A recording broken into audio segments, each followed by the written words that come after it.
Yeah, it feels great. I mean, when I came down in 2000, I mean, the team was significantly smaller, and I've seen all the sports improve a lot over the years, and I like to think that I was a part of that, and I like when other athletes in Australia come up and say, you know, thanks for coming down and helping us out, and I think this will be the strongest Olympics that Australia's had, and it's kind of incredible to see over only, 13, 14 years, how large the team is now and how many different sports there's very high quality athletes. I think I always had it in the back of my mind that I would at some point want to return. I just didn't have, my body was kind of breaking down at that point.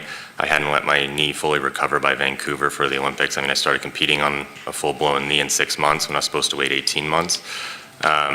And by doing so, I kind of threw my back out, threw out my hips. So I was pretty kind of wrecked at that point. So when I came back the next season and went on snow, my body just hadn't recovered yet.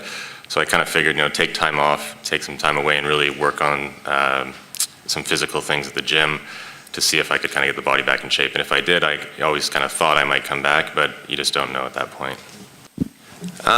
You have to wait for an athlete to want advice, obviously. So, in a lot of cases they have certain questions about competing and about Olympics or certain technical things that maybe can be explained a different way than a coach explaining it, more of kind of the feel of how things work. So, I try to work with them, but also, they help me. There's a lot of things when I came back that, you kind of forget the feeling of, and they can help. So we kind of worked well as a team together. Matt's improved significantly, I think partly because he became a larger guy and he can handle a lot more stress on the body. The other one that's made a big improvement is Brody. I mean, he came from basically nowhere, and now he's one of the top guys. That was pretty incredible. And then obviously Britt, she's was the youngest, I think, that Australia had before, and now she's kind of really showing that she's a medal potential. So I've seen a lot of the guys improve pretty quickly. Well, I think there was quite a bit of confusion. I showed up at kind of some tent arrival terminal. My bags had got lost in Frankfurt, so I was the first guy out. Came outside, nobody was there waiting for me. I was supposed to have a ride waiting or whatever it may be. After about 15, 20 minutes of walking around looking for people, my phone's not really working. I finally got one of the Russian ladies to walk me over to the other terminal, which we walked around for a while. I actually saw some green heading towards the other terminal. I wasn't sure who it was.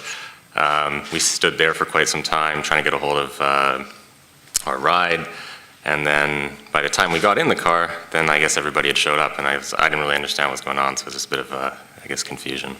Dale, will this be your last games? I would hope so. Why?